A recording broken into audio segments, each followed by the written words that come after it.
Kelimatan.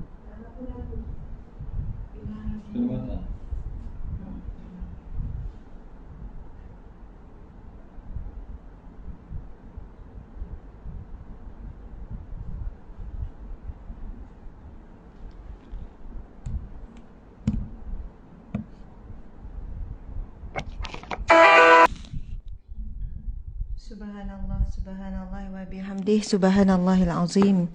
Subhanallah wa bihamdih, subhanallahil azim. Subhanallah wa bihamdih, subhanallahil azim.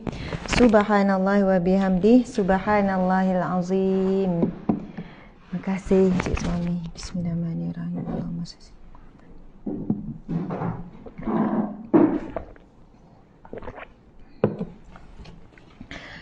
Subhanallah wa bihamdih, subhanallahil azim. Alhamdulillah ya Allah, alhamdulillah ya Rahman, alhamdulillah ya Rahim.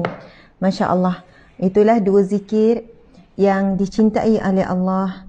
Dua zikir yang ringan pada sebutan dan berat pada timbangan amal. Itu adalah daripada hadis Nabi SAW. Kalimatani habibatani ila rahmani, khafifatani ala lisani. Dua kalimah yang ringan pada lidah, yang berat pada timbangan amal, yang sangat dicintai oleh Allah Subhanahu wa taala, iaitu subhanallah wa bihamdih, subhanallahil azim. Masya-Allah. Di awal tadi tu kita dah mula dengan satu lagu berkenaan dengan Rasulullah sallallahu alaihi wasallam. Masya-Allah, alhamdulillah sahabat-sahabat semua. Seterusnya seperti biasa, kita mulakan dengan Al-Fatihah 10 ayat awal 10 ayat akhir Al-Kahfi. Kemudian disambung dengan Asmaul Husna.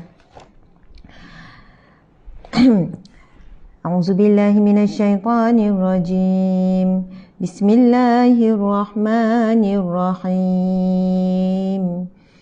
Alhamdulillahi rabbil alamin. Ar-Rahmanir-Rahim.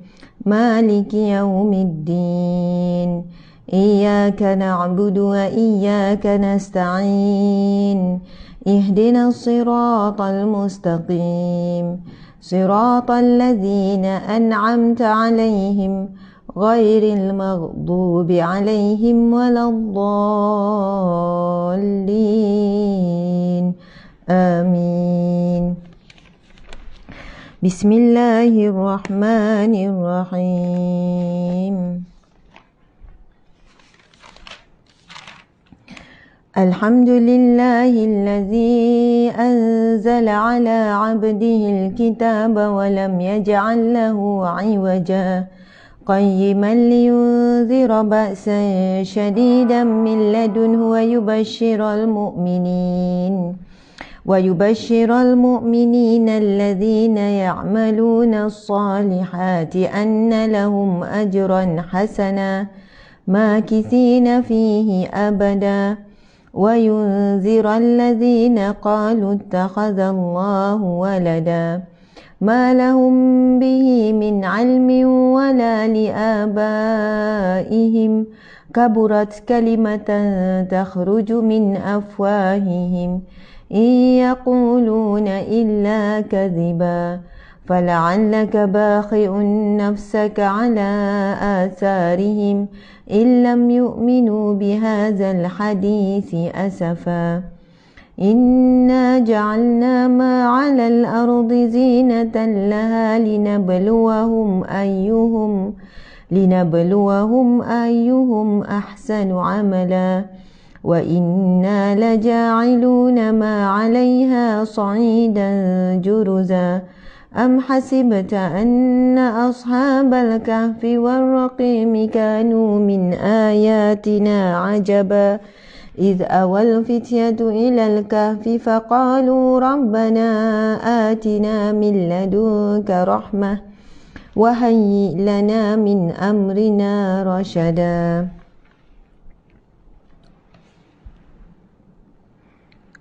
وعرضنا جهنم يومئذ للكافرين عرضا الذين كانت أعينهم في غطاء عن ذكري وكانوا لا يستطيعون سمعا أفحسب الذين كفروا أن يتخذوا عبادي من دوني أولياء إنا أعتدنا جهنم للكافرين نزلا قل هل ننبئكم بالأخسرين أعمالا الذين ضل سعيهم في الحياة الدنيا وهم يحسبون أنهم يحسنون صنعا أولئك الذين كفروا بآيات ربهم ولقائه فهبطت أعمالهم فلا نقيم لهم يوم القيامة وزنا ذلك جزاؤهم جهنم بما كفروا واتخذوا آياتي ورسلي هزوا إن الذين آمنوا وعملوا الصالحات كانت لهم جنات الفردوس نزلا خالدين فيها لا يبغون عنها حولا قل لو كان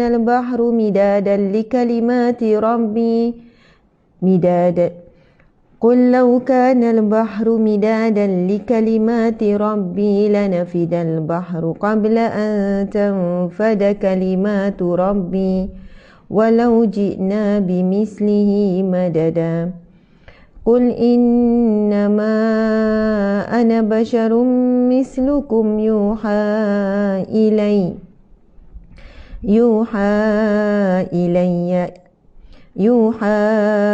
إلي أنما إلهكم إله واحد فمن كان يرجو لقاء ربه فليعمل عملا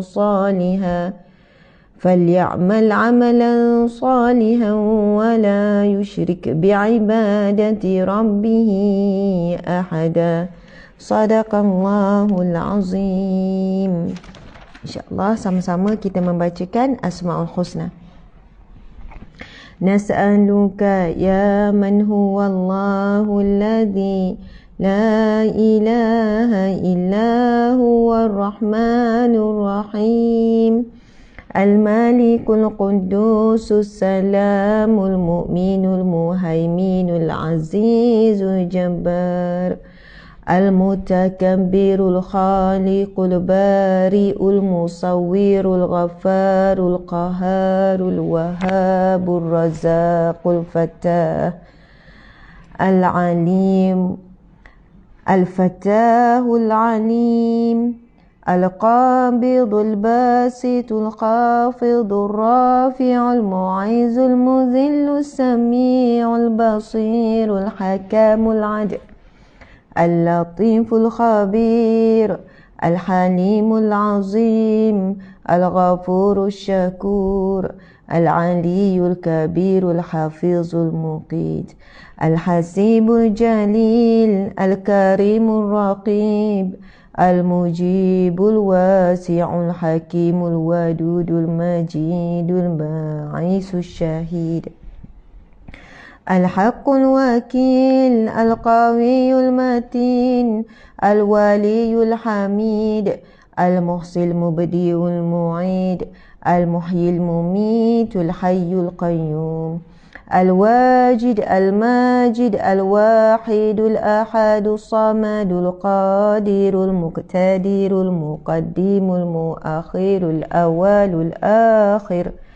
الظاهر الباطن الوالي المتعالي البار التواب المنتقم العفو الرؤوف المالك الملك ذو الجلال والإكرام المقسط الجامع الغني المغني المانع الضار النافع النور الهادي البديع الباقي الوارث الرشيد الصبور الذي ليس كمثله شيء وهو السميع البصير اللهم صل أفضل الصلاة على أسعد المخلوقات كسيدنا محمد وعلى alihi wa sahbihi wa sallim adada ma'lumatika wa midada kalimatika kullama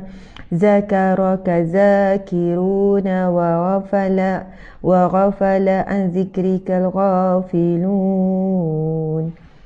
Alhamdulillah, subhanallah, subhanallah, alhamdulillah. Muslimin muslimat yang dirahmati Allah sekalian, syukur kepada Allah Subhanahu wa taala. Allah masih lagi memanjangkan umur kita. Allah masih lagi memberikan peluang untuk kita menjadi hamba-Nya yang lebih baik, yang mengubah hati, yang cuba mengubah kehidupan, yang cuba mengubah akhlak, yang cuba mengubah sikap, masya-Allah, yang cuba mengubah kehidupan kita, yang mungkin sebelum ini kita rasa tidak bererti, kurang bermakna ataupun kurang memberi manfaat, namun kita masih lagi diberi peluang oleh Allah untuk mengubahnya. Masya-Allah. Tuan-puan dan mati Allah sekalian, alhamdulillah, kita dah masuk kuliah Riyadhus Shalihin ini siri yang ke-60 ke Ustaz? 60 ke 61? Siri yang ke-60. Masya-Allah, dah siri yang ke-60 tuan-puan sekalian. Alhamdulillah, walau bagaimanapun kita masih belum habis lagi dalam tajuk bab sabar. Walaupun masih lagi Ustazah, lamanya bab sabar, tak pindah-pindah lagi pada bab yang keempat. Tapi setiap kali kita menyambung, walaupun masih dalam bab sabar, kita membacakan hadis-hadis yang memberikan ilmu yang baru, memberikan kefahaman yang baru, kan, penghayatan yang berbeza, motivasi yang berbeza. Jadi tuan-puan dan mati Allah sekalian, kalau diikutkan himpunan hadis ataupun firman Allah berkenaan dengan sabar, ia masih lagi masih banyak daripada apa yang dihimpunkan oleh Imam Nawawi. Jadi itulah antara mujahadah kita dalam menuntut ilmu. Jika kita menuntut ilmu dengan berkitab, memang beza dengan kita menuntut ilmu secara ceramah umum. Bila kita kuliah berkitab, kita kena sabar untuk menghabiskan satu demi satu inti di dalam kitab tersebut, dan kita kena sabar daripada muka surat ke muka surat. Kalau kaedah belajar di pondok, tuan-puan sekalian, pelajar-pelajar pengajian di pondok, kalau di universiti berbeza. Saya tidak pernah belajar di pondok. Kalau belajar di universiti, dia ada silibus dia lah. Dia bukannya belajar daripada kulit ke kulit, tapi pelajar-pelajar yang belajar di pondok, kan, subhanallah, mereka belajar kitab daripada kulit ke kulit. Maksudnya daripada muka surat depan sampai muka surat belakang tidak akan tinggal walaupun satu huruf, satu perkataan. Masya Allah. Mereka bukan setakat belajar baca saja, tapi syarah, bahkan mereka perlu hafal, kan, mereka perlu memahami, boleh syarah sampai setiap perkataan itu dari sudut nahunya dan sebagainya. Subhanallah, ketekunan mereka tu satu hari berapa jam, pagi berapa jam, sambung lagi petang, sambung lagi malam, kadang sampai lewat malam, sehinggalah habis satu kitab. Masya Allah.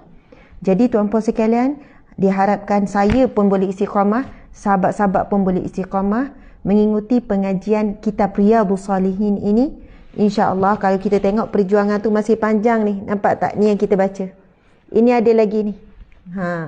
Subhanallah tuan-puan sekalian, kalaulah ada waktunya kalian, mungkinlah kan 2-3 hari tak hadir, nanti teringat balik, hadir balik, ataupun terlepas dengar balik. Memang biasa semangat tu turun naik, kan, ada waktu semangat dengar, ada waktu tak semangat, sekian-sekian. Tak mengapa, jangan sampai berhenti terus. Masya Allah. Saya pun sama, ada semangat naik, ada semangat turun, ada rasa nak berhenti, ada rasa semangat nak teruskan. Jadi is normal manusia. Al-imanu yazidu wa yanqus. Iman itu bertambah dan berkurang. Al-imanu yazidu bi-ta'ah, iman itu bertambah dengan ketaatan, wa yanqus bil maksiyah, dan juga berkurang dengan maksiat. Jadi begitulah juga, normal lah. Itulah bila berlakunya situasi naik turun tu semangat, maka di situlah wujudnya istilah mujahadah. Mujahadah, bersungguh-sungguh, berjuang dan sebagainya. Alhamdulillah tuan-puan sekalian, terima kasih kepada Amina Means, Fazli Biu, Brownies Tanah Merah, Masya Allah. Salihah Najwa kata lepas ni Ustazah sekolah dah nak buka, mungkin tak boleh nak join. Saya faham lepas ni kan bila sekolah dah nak buka, cikgu-cikgu pukul 7 hingga pukul 8 dah sibuk. Pukul 7 hingga pukul 8 cikgu-cikgu dah mula sibuk. Saya faham. Sibuk apa tuan-puan sekalian? Sibuk dengan pagi-pagilah nak bersiap-siap anak, siap itu siap ni. Saya pun sebagai ibu bapa, kami berdua pun jadi sibuk. Kena fikir juga tu. Betul lah encik suami. Bila anak-anak kami 5 orang, kami uruskan sendiri. Memang lakukan sendiri. Kita bukan ada maid duduk kat rumah kan.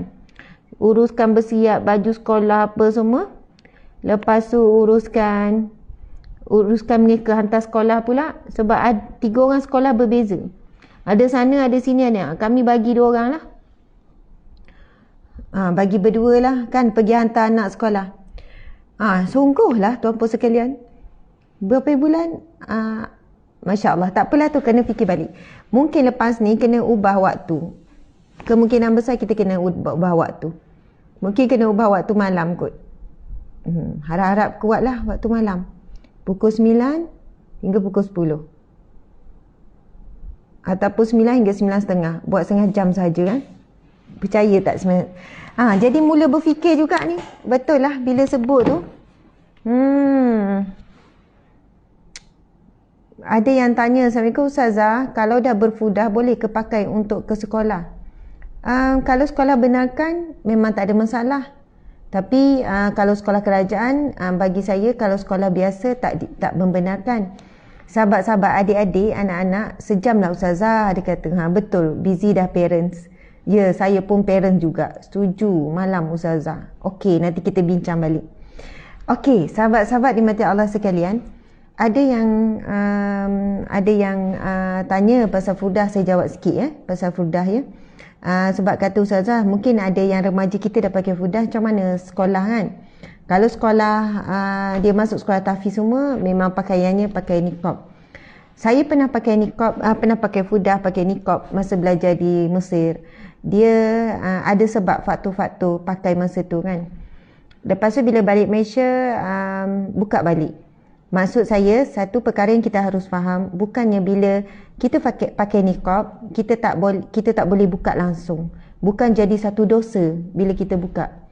Ada waktu keadaan kita pakai, ada waktu keadaan kita buka.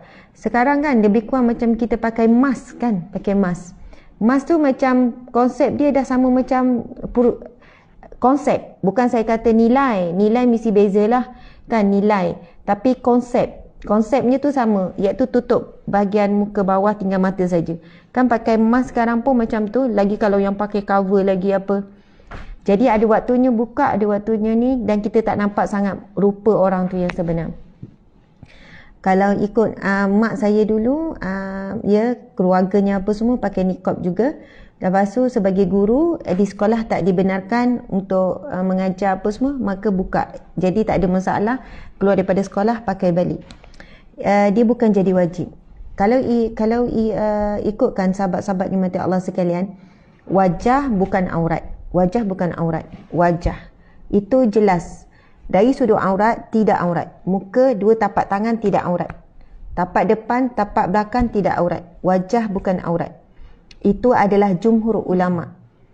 Jika tidak, kenapa ketika kita buat tawaf diwajibkan buka, walaupun yang pakai niqab untuk menghadap wajah ke Kaabah dan sebagainya. Jadi jelas di situ wajah bukan termasuk dalam bab aurat. Cuma dari sudut memakai niqab dan sebagainya, ia di sana ada perbincangan dalam sudut tabarruj.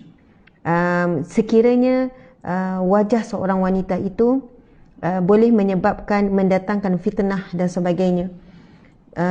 Di situ ada perbincangan sahabat-sahabat, terlalu menarik perhatian, terlalu sekian-sekian, maka mungkin ada sampai ketika wajib bagi wanita tersebut.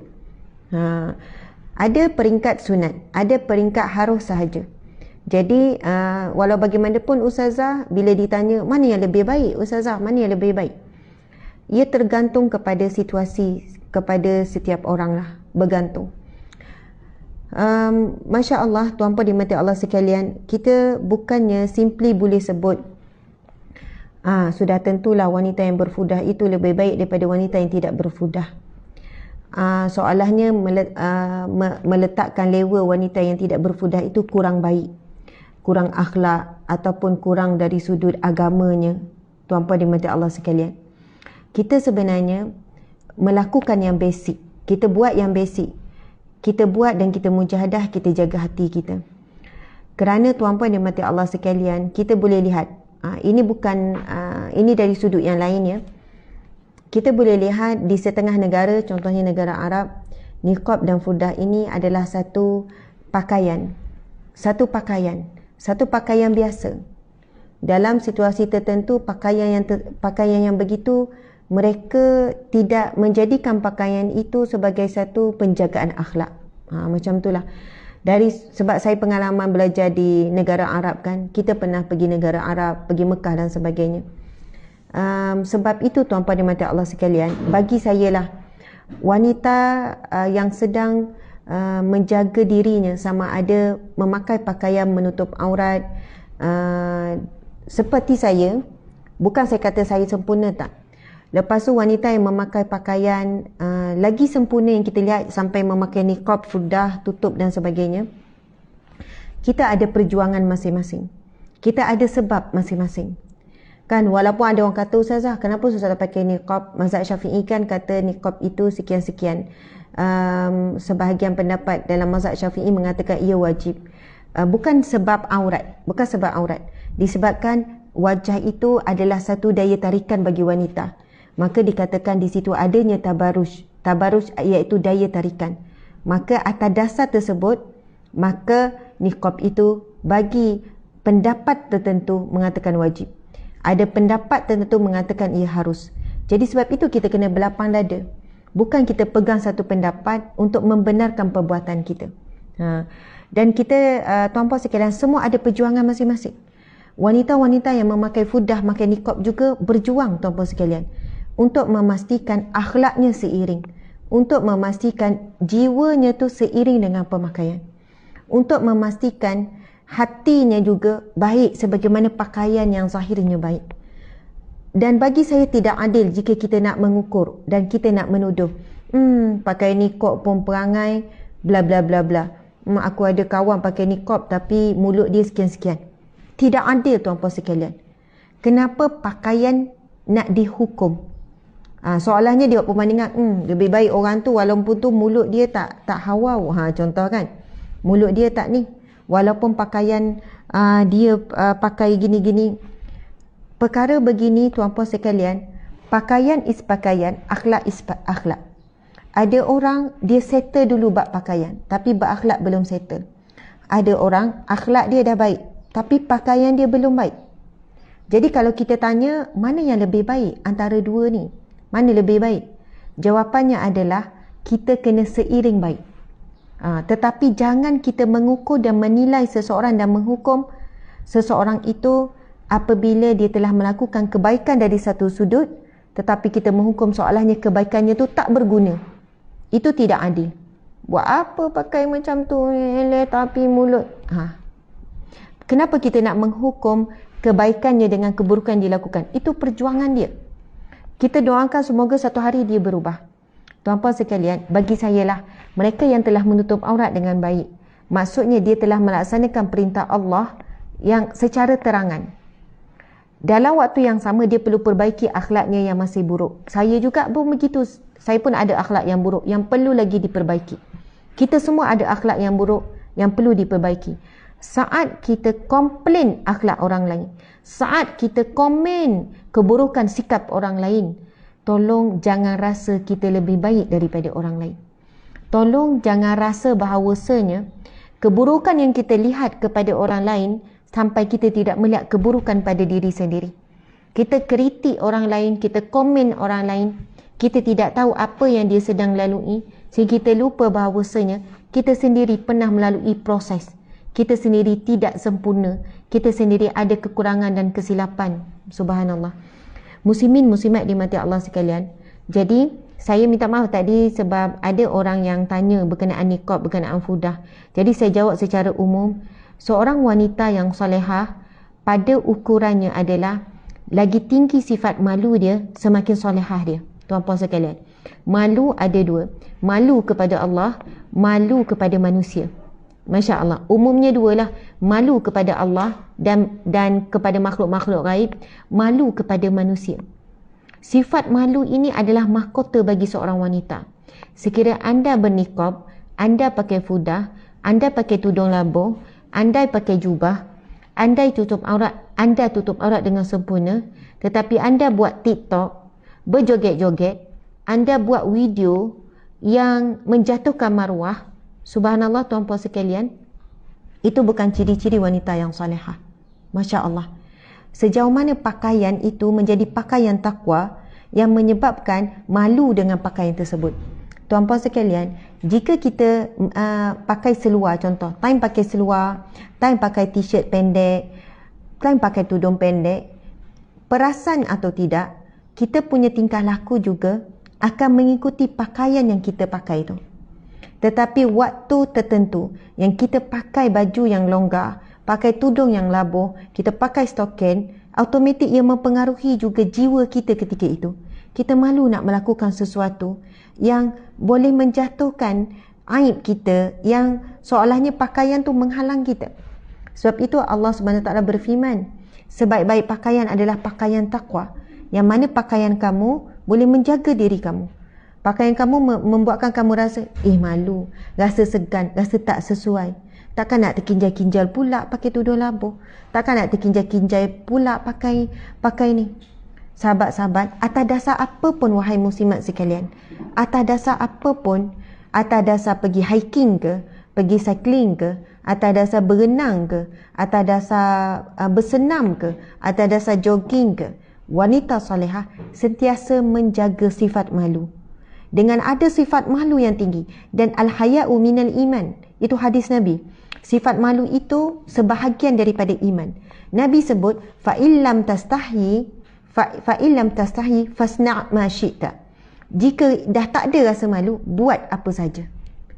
Soalannya Nabi kata, seorang yang telah hilang sifat malu, mereka akan buat apa saja. Walaupun mereka berpakaian-pakaian yang baik, tapi sudah hilang sifat malu, maka mereka akan buat apa saja walaupun perkara tersebut menjatuhkan maruah. Sebab itu subhanallah muslimin muslimat sekalian, sifat malu ini sangat perlu ditanam dalam diri anak-anak. Sangat perlu ditanam. Selalu kena sebut, malu Allah tengok, malu jiran tengok, malu kan, malu pada Allah tengok tu kena tanam. Supaya mereka esok-esok kalau berada di satu tempat yang tak ada manusia yang kenal dia, dia masih ada rasa malu kepada Allah. Allahu Akbar. Tapi kalau kita tanam selalu malu pada manusia saja, dia pergi belajar di luar negara, tempat manusia tak kenal dia, semua mak saleh, dia cabut pakaian tu, na'udzubillah min zalik, kerana ia banyak berlaku tuan-puan sekalian. Masya Allah. Contohnya, semasa saya belajar suami saya belajar di luar negara. Lepas tu, saya pun duduk di sana. Ada beberapa orang yang hadir dalam program kan. Sebab dia malu dia pakai tudung. Dia kata, Ustazah, saya free hair sebenarnya. Tapi saya malulah pada Ustazah. Jadi saya malu kan. Saya nak adik usrah. Jadi saya pakai. Saya kata, Alhamdulillah. Bukan kita kata, nak datang usrah bawa pakai tudung, kat luar free hair. Kita tak cakap macam tu. Dalam hati pun tak cakap macam tu. Dia kata, Alhamdulillah, tak apa. Ustazah, tak apa Bila kuliah Ustazah, saya pakai tudung. Bila usrah, saya pakai. Tapi sebenarnya saya free hair. Saya malulah. Saya kata, tak apa. Al-haya'u minal iman. Malu itu sebahagian pada iman. Sekurang-kurangnya, kamu ada lagi sifat malu. Walaupun belum ada sifat malu kepada Allah. Sebab kalau kamu malu kepada Allah, kamu akan pakai tudung setiap masa. Kamu sentiasa tutup aurat setiap masa. Tapi kerana kamu masih lagi ada sifat malu sesama manusia, rasa malu pada saya, Alhamdulillah. Maksudnya masih ada iman. Mudah-mudahan nanti kamu ada rasa malu kepada Allah, kamu akan tutup sepanjang masa. Lepas tu ada juga yang jumpa dia kata, Ustazah, saya ni dekat sini saya memang free hair, tapi balik Malaysia saya pakai tudung. Sebab saya malu lah dekat kawan-kawan, dekat orang kampung. Saya malu kat orang kampung. Saya malu dekat saya malu kat orang kampung, dekat mak ayah saya. Tapi dekat sini saya free hair. Sebab tu saya jangan terkejut kalau tengok saya punya FB. FB saya berbeza. Sebab FB tu ada kawan-kawan dekat Malaysia.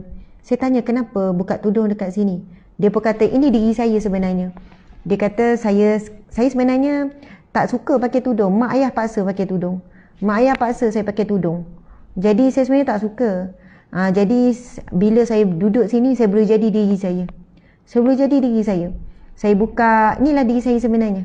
Jadi selama ni saya buat tu apa yang mak saya suruh. Mak ayah paksa. Saya buatlah.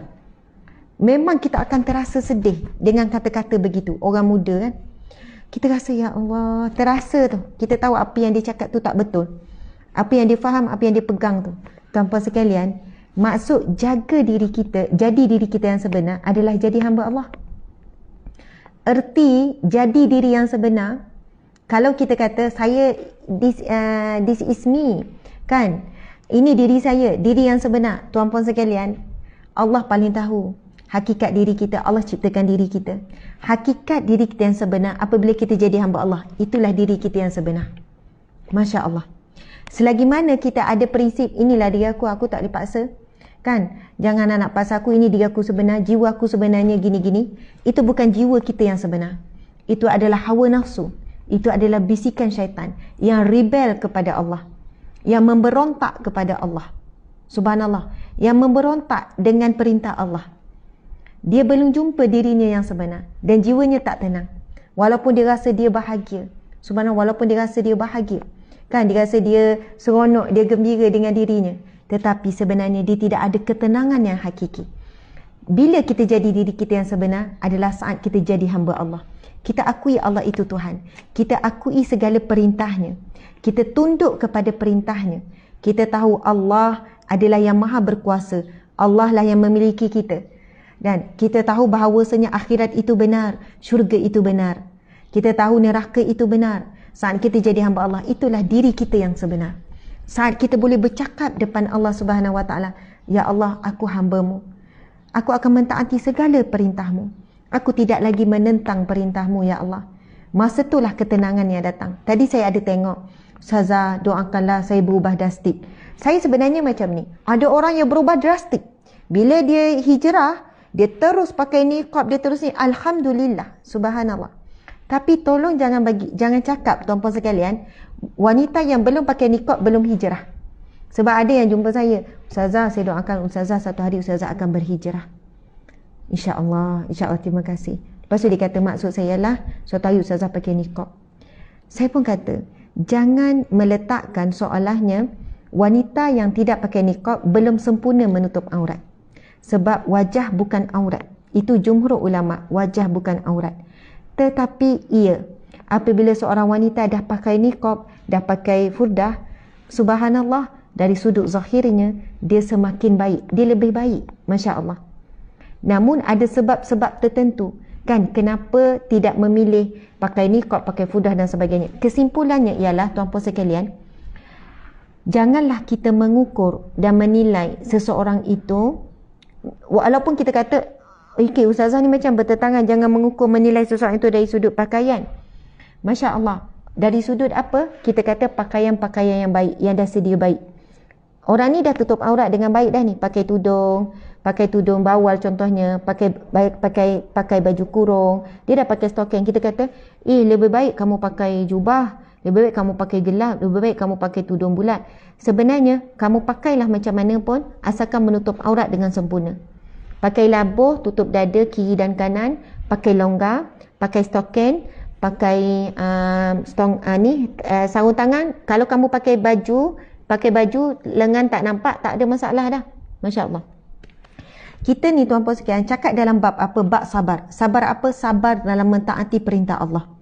Sabar dalam meninggalkan larangan Allah. Subhanallah.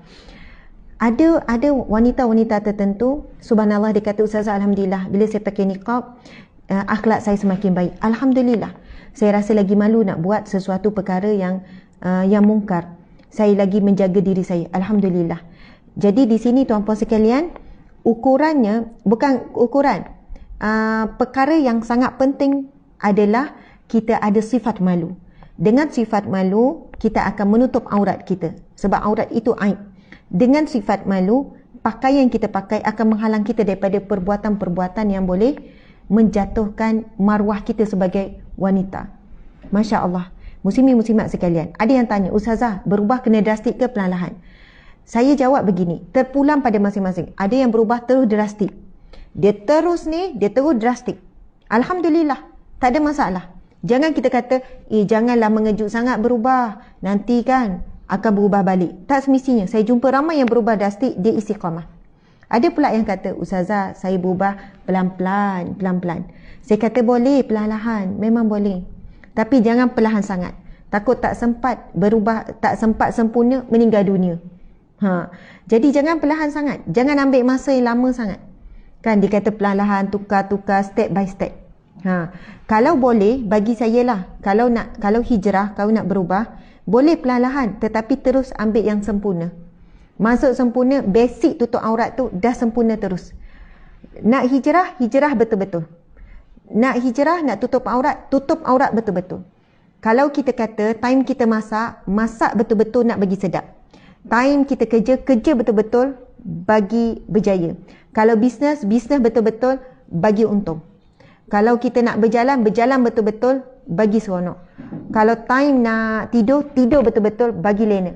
Kenapa bila tutup aurat, kita tak nak tutup aurat terus betul-betul? Faham ya maksud saya? Kalau bab dunia, kita selalu nak betul-betul, nak sungguh-sungguh. Tetapi bab akhirat, kenapa kita tangguh-tangguh?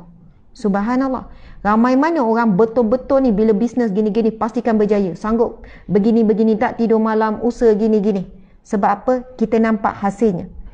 Tetapi bila bab akhirat, kita kurang nak buat betul-betul.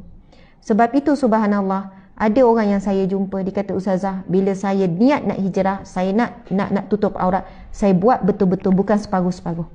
Sebab separuh-separuh itu kita bimbang dia selesa dengan situasi begitu dalam tempoh yang lama. Dan ada orang mengikuti dia, lagi-lagi kalau dia jadi contoh kepada orang. Jadi kalau alang-alang kita nak tutup aurat betul-betul. Kamu pakailah macam mana, kita pakailah macam mana, bentuk tudung ke, bentuk baju ke, fashion, tetapi biar ikut syarat. Syarat basic tutup aurat, tutup seluruh tubuh kecuali muka dan 2 tapak tangan. Stoking juga, kaki juga termasuk aurat. 2 tapak tangan, tapak depan, tapak belakang. Ini lengan juga adalah aurat. Kemudian pakai longgar, tidak singkat. Saya tengok hari ini ramai remaja, bahkan bukan remaja, dia pakai skirt, tapi skirt singkat. Senteng skirt dia. Lepas tu dia pakai kasut. Itu fashion. Nampak juga, maksudnya aurat. Pakai tudung. Ada yang pakai tudung tapi nampak dada. Ini sangat ramai. Pakai baju, tutup lengan, tutup semua tapi ketat. Stoking pun pakai tapi ketat. Seluar ketat. Tuan-puan sekalian, kalau pergi hiking ke, pergi bawa basikal ke, kan, maksudnya jogging ke, tak ada masalah pun wanita tu nak tutup aurat. Pakai t-shirt longgar, kan, labuh, bawah daripada pinggul, kalau boleh sampai lutut, pakai seluar longgar, bagi saya tak ada halangan pun untuk hiking. Tak ada halangan pun untuk bawa basikal, selamat saja. Tak ada halangan pun untuk bersenam, untuk jogging dan sebagainya. Maksudnya itu adalah pilihan. Pilihan masing-masing untuk pakai macam mana. Subhanallah. Mudah-mudahan, minta maaf lah ya sebab dah masuk topik tu. Saya minum air sikit. Bismillah.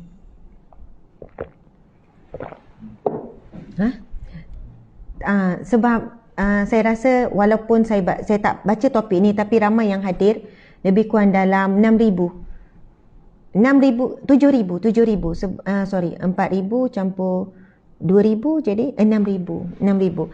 Sebab ini topik penting, kena selalu diperingatkan sahabat-sahabat. Selalu peringatkan diri kita, selalu peringatkan kepada wanita, selalu peringatkan kepada anak-anak. Masya Allah, muslimin muslimat sekalian, Islam agama fitrah. Islam tak halang apa yang kita nak buat. Islam tak halang wanita nak pergi nak pergi daki bukit, tak halang. Islam tak kata daki bukit itu haram. Daki bukit itu satu perbuatan yang keji. Subhanallah tuan-puan sekalian, saya tahu bila daki bukit Kalau kita ikut grup yang baik, kan grup-grup yang baik, grup yang boleh jaga akhlak, boleh jaga ikhtilat, lelaki dan perempuan. Walaupun orang kata ustazah, bagi saya daki bukit ni kurang menjaga maruah wanita lah. Sebab apa? Sebab bila daki bukit ni kan dia bercampur tau lelaki perempuan. Kalau perempuan saja takut bahaya, jadi ada lelaki sama. Lepas tu bila daki bukit ni, yelah, ada gelak ketawa, ada pergaulan bebas. Lepas tu bila daki bukit kita akan jumpa grup-grup yang pakai ketat. Jadi orang yang daki bukit ni tak boleh jaga pandangan mata. Sebab walaupun kita jaga grup kita, tapi ada grup-grup lain tu dengan pakaian wanita yang ketat daripada atas sampai bawah. Sekian-sekian. Jadi bagi saya environment tersebut tak bagus. Ada pula yang kata, ustazah, saya seronok daki bukit sebab apa? Saya menghayati alam sekitar. Saya menikmati alam sekitar. Bila masuk ke dalam hutan tu ustazah, kan, bila daki-daki tu melihat ciptaan Allah begitu begini, bila duduk di atas bukit tu, kan, bukit ini juga adalah satu bentuk. Ada orang dia dapat perkara-perkara yang baik, perkara-perkara yang positif dan sebagainya. Ada yang daki bukit dengan keluarga, kan, ibu, ayah, anak-anak, daki bukit dan sebagainya. Jadi dari sudut ini tuan puan, kita tak boleh cakap daki bukit tu tempat yang maksiat, tempat tak bagus. Sebab ada orang bila saya dengar, dia dapat kebaikan, dia dapat menambahkan keimanan. Dia kata, ustazah, sepanjang naik tu boleh habis 1,000 zikir, turun pula 1,000, sambil-sambil jalan menikmati alam, sambil-sambil duduk gini, dia melatih sabar ustazah, melatih stamina. Sabar, kadang-kadang rasa nak berhenti, tapi kita teruskan juga sebab ada matlamat. Bila dah sampai tu rasa macam boleh capai satu ni. Bila sampai dekat atas tu, kamu buat apa? Ada yang sampai ke atas, kita sambung, ada target atas tu nak baca apa-apa ke. Macam tu. Saya kata, bagus juga. Jadi tuan-puan sekalian, itu pilihan kita. Kita yang menjadikan apa yang kita buat jadi haram, atau jadi harus, atau jadi makruh, atau jadi sunat. Bersenam untuk kesihatan dituntut tuan-puan sekalian. Masya Allah. Dituntut. Sahabat-sahabat sekalian, kita pergi bersenam, gini-gini. Saya gini, ustazah jogging juga ke? Kalau orang tanya, ustazah jogging tak? Tuan-puan sekalian, saya jogging juga. Saya jogging dalam taman. Macam mana cara saya jogging? Ustazah pakai macam mana jogging? Saya tak pakai seluar, suami saya tak bagi. Saya pakai baju jubah juga, jubah yang ada yang singkat sikit, tapi dia luas. Dia luas. Jadi kalau berlari tu, jogging tu dia tak, kalau jubah sempit kan nanti tak lepas. Luas. Mungkin orang fikir, tapi bila bertembung dengan lelaki, bertembung saja dengan lelaki nampak daripada jauh, saya akan berjalan laju. Saya akan berjalan. Saya berhenti jogging. Sebab saya rasa malu. Lepas tu nampak dah tak ada orang ni, lepas tu berlari sikit. Berlari-lari anak gitu je. Kadang-kadang tu pusing banyak kali sampai kadang setengah jam, kadang 40 minit. Stamina. Kena sihat tu. Berbadan kena sihat. Kena keluar peluh. Kadang-kadang waktu malam. Waktu malam tak ada orang. Pergilah dengan suami berdua. Pergi berdua. Sebab nak ada stamina. Kena juga keluar peluh. Keluar peluh buat kerja rumah. Keluar peluh jogging berbeza. Ustazah main basikal tak? Main basikal? Ada basikal. Semua anak-anak ada basikal. Pusing basikal. Sama juga. Selagi mana tak bahaya. Tak kena sekian-sekian. Maksud saya itu pilihan kita tuan-puan sekalian. Tidak menghalang. Islam ini agama fitrah. Dia tahu kita pun nak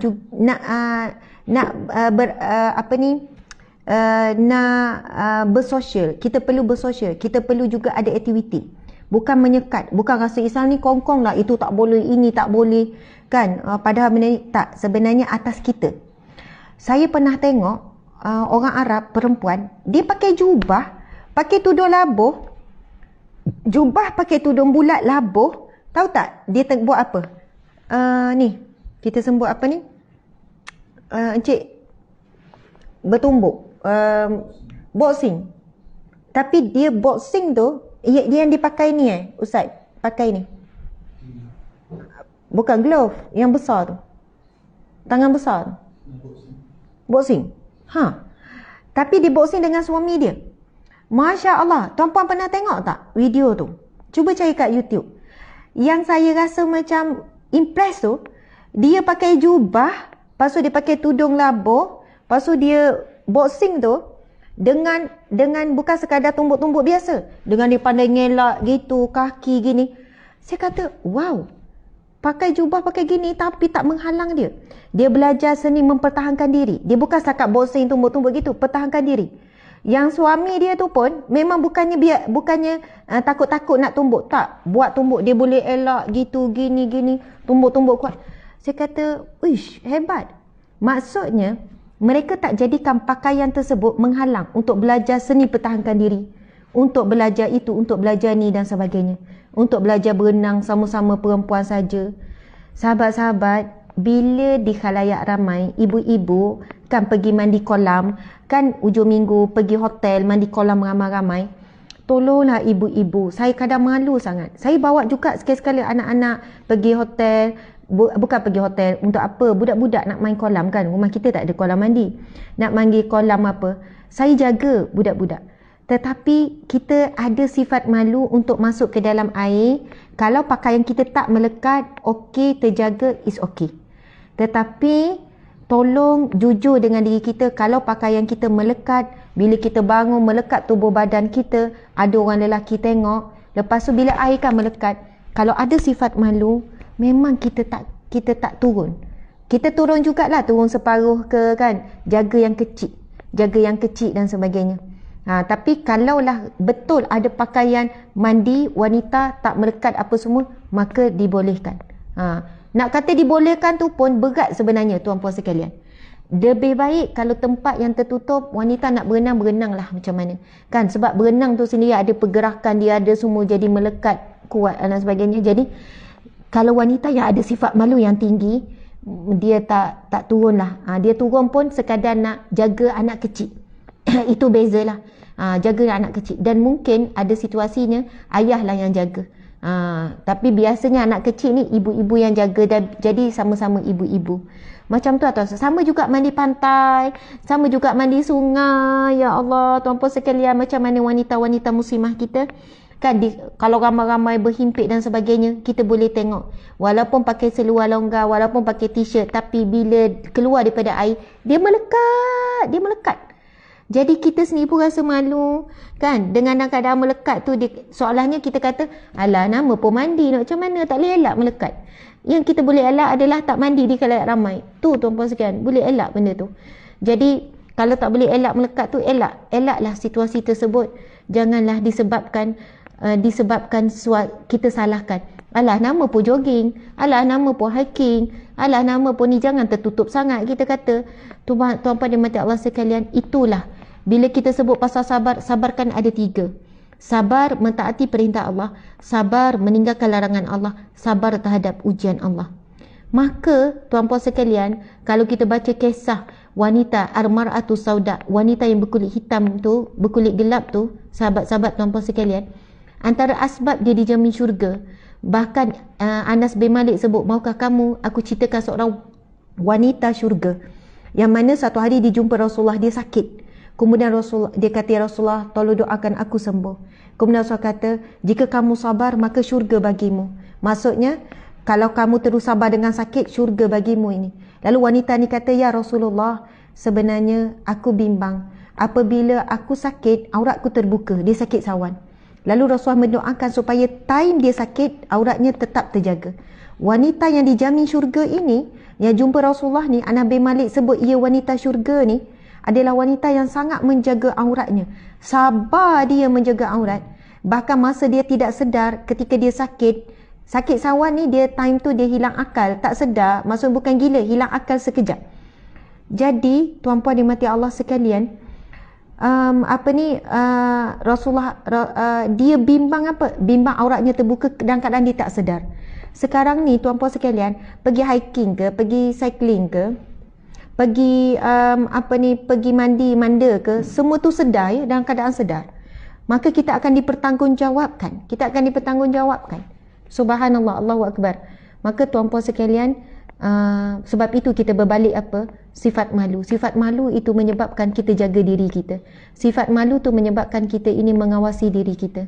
Tuan-puan di mata Allah sekalian. Sama juga, minta maaf, perempuan pergi gym. Kan sekarang gym pun dah buka kan. Pergi gym biasanya campur lelaki perempuan. Dan saya tanya orang lelaki yang pergi gym, perempuan pakai macam mana? Dia kata, Ustazah, kalau perempuan pergi gym, ketat daripada atas sampai bawah. Kalau waktu dia orang duduk depan tu, kan, saya tak tipu ni tuan-puan sekalian, saya pergi gym, jumpa token gym, saya nak pergi tengok suasana gym, kan masa tu tak ada orang. Tak ada orang seorang masa tu. Tapi saya tengok kedudukan, kan ada yang basikal kan, jadi menunduk untuk ni, dia kata okey, ada susunan basikal ni banyak-banyak, dalam 20 basikal. Basikal yang, lepas tu ada satu basikal depan. Oh, saya tanya, sebab apa saya pergi gym? Saya pergi gym sebab saya nak buka gym muslimah. Dah buka pun tapi tak operasi je lagi. Alat-alat semua. Saya kata saya nak buka gym khas untuk perempuan, wanita. Tertutup, alatan semua lengkap. Perempuan saja boleh masuk. Pakaian pun jaga. Walaupun gym perempuan, gym muslimah, kita tak bagi juga pakai ketat. Sebab sesama perempuan pun ada aurat. Bukan bila kita kata sesama perempuan boleh pakai ketat atas ke bawah. Sebab aurat perempuan pun ada, kena jaga batasan. Jadi saya kata saya ada ni. Jadi saya boleh tak nak pergi tengok gym encik, nak tengok macam mana cara operasi, cara susun atur, dan saya pun beli peralatan dengan dia. Dia ada banyak gym. Jadi memang dah ada tu tingkat 3 atas galeri tu. Dah lengkap. Ada macam-macam treadmill, yang berlari, yang itu dumbbell, ada tempat untuk ni dewan kecil untuk aerobik ke, untuk kita sebut apa-apalah. Lepas tu tuan-puan sekalian, saya tengok, saya pergi operasi, saya kata, oh okey ni susunan basikal banyak. Okey, ada coach ni. Dia kata, oh ada coach depan. Sebab kalau coach baru dia akan ajar 10 minit macam mana cara, lepas tu bangun gini, lepas tu berhenti sekejap ni, barulah menjadi. Lepas tu saya kata, encik susun macam mana? Ada tak perempuan belakang, lelaki depan? Oh tak ada Ustazah. Dia kata tak ada Ustazah, gym campur je lelaki perempuan. Maksudnya, saya ni tanya bersungguh. Maksudnya perempuan duduk depan juga. Perempuan duduk depan. Ada perempuan duduk depan, lelaki belakang dia. Kita tak boleh kontrol Ustazah, itu normal. Lepas tu pakaian perempuan macam mana? Saya tanya pengusaha gym ni biasa lelaki. Lepas tu perempuan pakai macam mana? Macam tu lah Ustazah. Kalau dah namanya datang gym, pakai apa kita panggil? Legging. Pakai seluar legging, pakai baju legging kita panggil. Pakai baju ni, baju fit lah dia orang ni. Saya kata, astagfirullah encik. Saya cakap depan-depan dia, encik rasa macam mana? Memang kalau fikir tak senonoh Ustazah. Memang tak senonoh. Sebab bila menungging tu, punggung perempuan, belakang lelaki duk tengok, memang tak senonoh. Lepas tu saya tengok susunan tempat, ada lagi tempat-tempat yang mana ada coach depan, lepas tu ia akan buat beramai-ramai. Dia campur lelaki perempuan. Lepas tu yang lelaki sekian, yang berlari pun, saya kata lepas tu, ya, campur semua, tak ada asing. Saya kata, mungkin encik boleh buat perempuan belakang, lelaki depan, supaya lelaki tak tengok punggung, minta maaf saya sebut direct.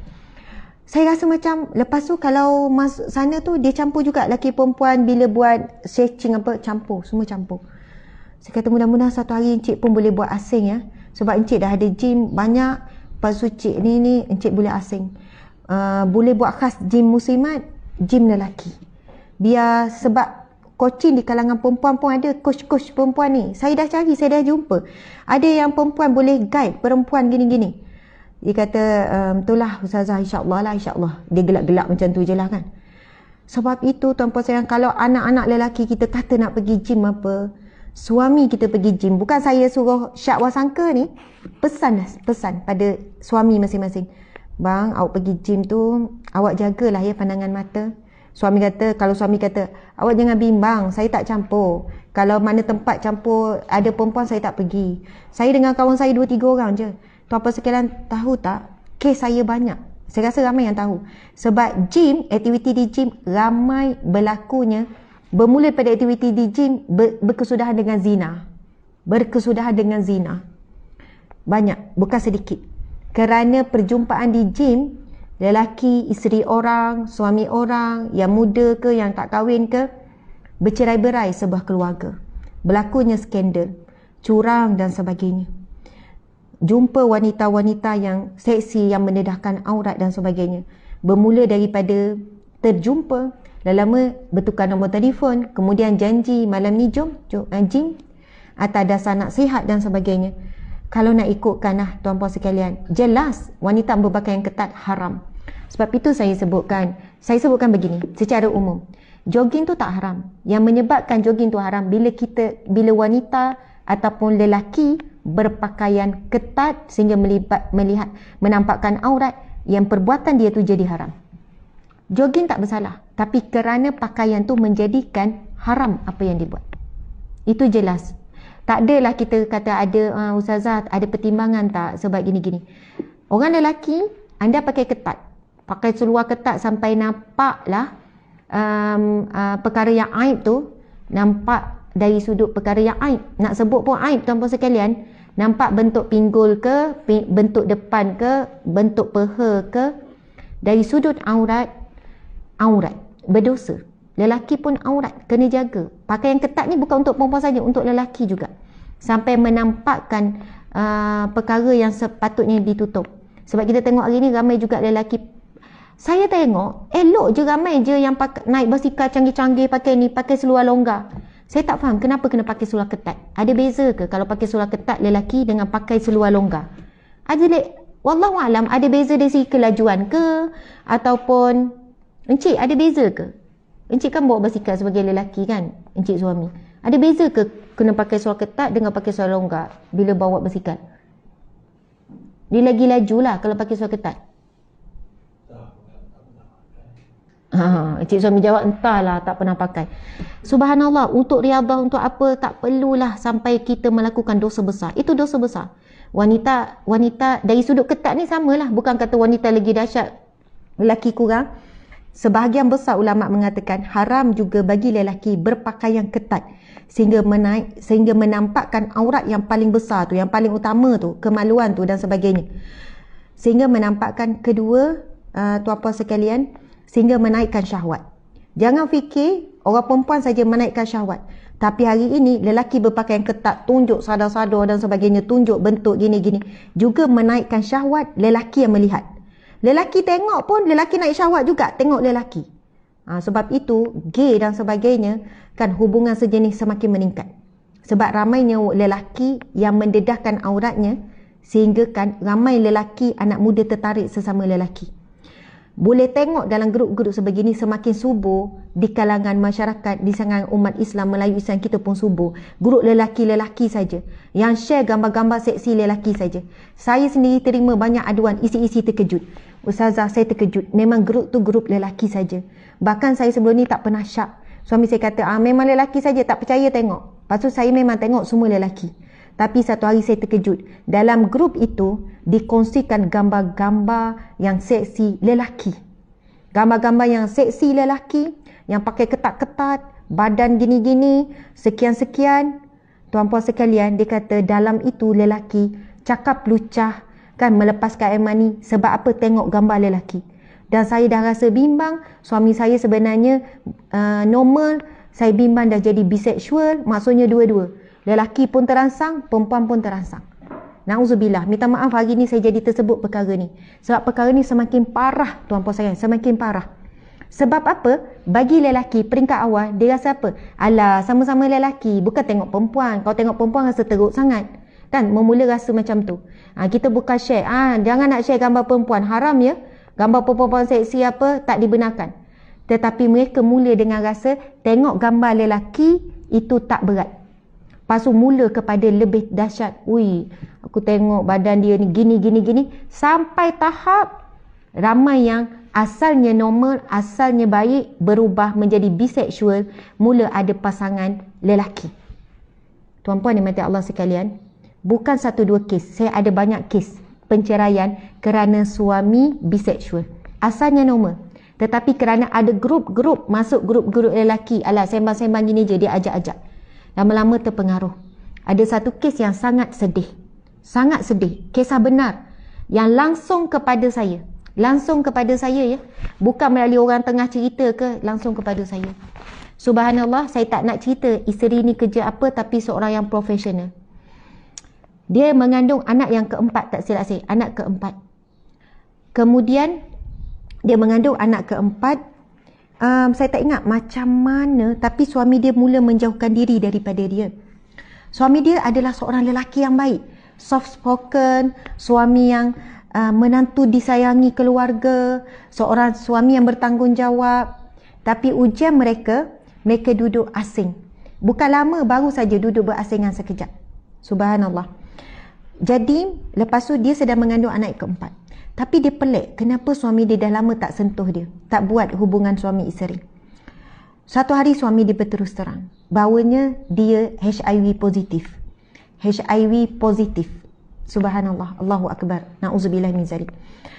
Sedang mengandung anak keempat, lepas tu ada anak pertama, anak kedua, anak ketiga kan. HIV positif. Lepas tu anak-anak rapat, sangat sayang ayah sebab bukan berpisah lama pun. Rupanya ada hubungan sejenis dengan lelaki. Bukan dengan perempuan, dengan lelaki. Asal daripada kawan, asal masuk grup. Bermula daripada masuk grup biasa-biasa, kawan nak join. Jomlah, join join masuk grup. Alah, grup lelaki je ni, tak ada apa-apa. Rupanya bermula daripada situlah berkenalan. Kan, bila ada lelaki-lelaki yang gay, kan, lelaki-lelaki yang minat kepada lelaki, mula mendekati. Mula puji, mula-mula jumpa, lama-lama rangsang. Kan, mula-mula jijik. Apa ni, sesama lelaki kot. Tapi lama-lama, bila dah dipuji, kan, bila-bila dah dirangsang, na'udzubillahi min zalik. Nafsu yang songsang, asalnya tak pernah ada, tak pernah wujud, jadi timbul. Na'udzubillah min zalik, na'udzubillah. Bukan orang yang tak jaga solat, orang yang jaga solat orang baik. Sebab itu tuan-puan sekalian, hari ini walaupun anak kita dalam grup sama lelaki ke apa, sekali-sekali kena cek tuan-puan sekalian. Lepas tu isteri tanya saya, macam mana Ustazah? Saya sayang suami saya menyesal bertaubat, tapi semua keluarga minta bercerai. Kesian anak-anak saya Ustazah masih kecil. Mengandung anak yang keempat, anak-anak masih kecil. Dan suami saya tak pernah buat menyakiti saya ke apa, dia seorang suami yang sangat baik. Tapi saya tahu dia tersilap. Tapi terus dia jadi positif HIV dan sebagainya. Lepas tu dia dan sebab dia seorang wanita yang berpengetahuan, dia kata kalau saya boleh jaga, saya nak jaga suami saya sampai akhir hayat dia. Saya nak jaga dia. Dia dah bertaubat Ustazah gini. Tetapi ahli keluarga semua suruh bercerai, semua suruh berpisah demi keselamatan. Bimbang berlaku jangkitan kepada anak-anak kecil. Dia kata bimbang kan, bila satu ketika tidak mampu menahan hawa nafsu, melakukan hubungan, nanti berjangkit pula kepada isteri dan sebagainya. Subhanallah tuan-puan sekalian, itu Allah nak beri teguran dan pengajaran yang keras. Ada orang dah 10 tahun pun buat hubungan seksual terlarang, hubungan seks apa dan sebagainya, tapi tak kena HIV. Subhanallah, janganlah kerana hujah tersebut. Ada orang baru je terlibat tapi terus kena. Ada orang tak pernah buat maksiat, sekali je buat maksiat terus kena tangkap. Jadi tuan-puan dimati Allah sekalian, Allah Subhanahu Wa Taala ada waktu-waktunya bila nak jatuhkan hukum. Bukan nak jatuhkan hukum, nak berhentikan. Ada yang buat maksiat tapi dalam keadaan okey je. Bukan kita kata soalannya dia disayangi, dikasihi Allah. Itu istidraj. Sesiapa yang melakukan maksiat, melakukan kejahatan tetapi hidup dia nampak okey-okey biasa saja, maka itu istidraj. Kan, dia dalam keadaan meninggikan tempat jatuhnya. Dia diberikan nikmat dalam keadaan dimurkai dan dia dibenci oleh Allah. Maka bagi saya, suami tadi tu yang terlanjur ada hubungan terlarang dengan sesama lelaki, lalu terus kena HIV, dia terus taubat, dia terus berhenti. Masya Allah, mungkin jauh lebih baik daripada orang lain. Kan, jauh lebih baik daripada orang lain yang meneruskan maksiat tetapi meneruskan maksiat tetapi hidup dalam keadaan baik. Subhanallah, dan taubat dia lebih baik mungkin daripada taubat kita. Sebab menyesal sungguh-sungguh, dia kehilangan isteri, dia kehilangan anak, kemudian dia kehilangan hidup dia, pekerjaan dia baik, pekerjaan dia bagus, dia kena berhenti. Bila bos tahu, bos suruh berhenti dan sebagainya, sekelip mata. Jadi mungkin itu takdir Allah untuk hidupnya. Yang penting dia berakhir dengan taubat, maka dia kembali dalam keadaan bersih daripada dosa. Subhanallah tuan-puan sekalian, minta maaf hari ini tak baca hadis, tak apa ya Ustaz, sebab perkongsian kita pun perkara yang baik. Kita tidak membaca hadis kitab Riyadhus Salihin kita. Jadi esok ada hari Khamis, satu hari lagi untuk minggu ni, insya-Allah. Esok saya dah tengok ada beberapa hadis lagi. Saya ingat esok separuh lagi hari Isnin minggu depan kita akan tutup bab sabar. Masya-Allah, kita akan tutup bab sabar. Tapi apa yang kita bincangkan tadi itu juga dalam topik sabar, iaitu sabar ini ada 3. Sabar dalam mentaati perintah Allah, sabar dalam meninggalkan larangan Allah, kemudian sabar dalam ujian Allah. Jadi yang kita bincang tadi dalam bab sabar taat perintah Allah, sabar tinggal larangan Allah, dan kesabaran itu adalah satu sifat orang yang beriman, orang soleh. Dapat pahala. Tuan-puan sekalian kena ingat, bila kita pergi jogging, kita pakai tutup aurat, dapat pahala sepanjang jogging. Bukan dapat sihat saja, dapat pahala. Kita keluar kerja, tutup aurat, keluar pagi, balik petang, dapat pahala kerja, dapat pahala cari rezeki, dapat pahala sabar tutup aurat sepanjang masa.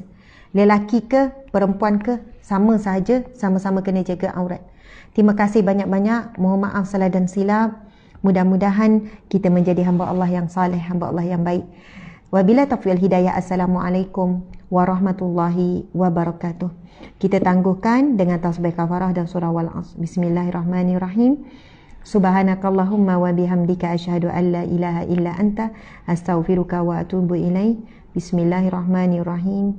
Wal-Asr innal insana lafi khusr illa allazina amanu wa amilus solihat wa tawasaw bil haqqi wa tawasaw bis sabri wa tawasaw bis sabr. Sadaqallahul azim. Sekian, assalamualaikum warahmatullahi wabarakatuh.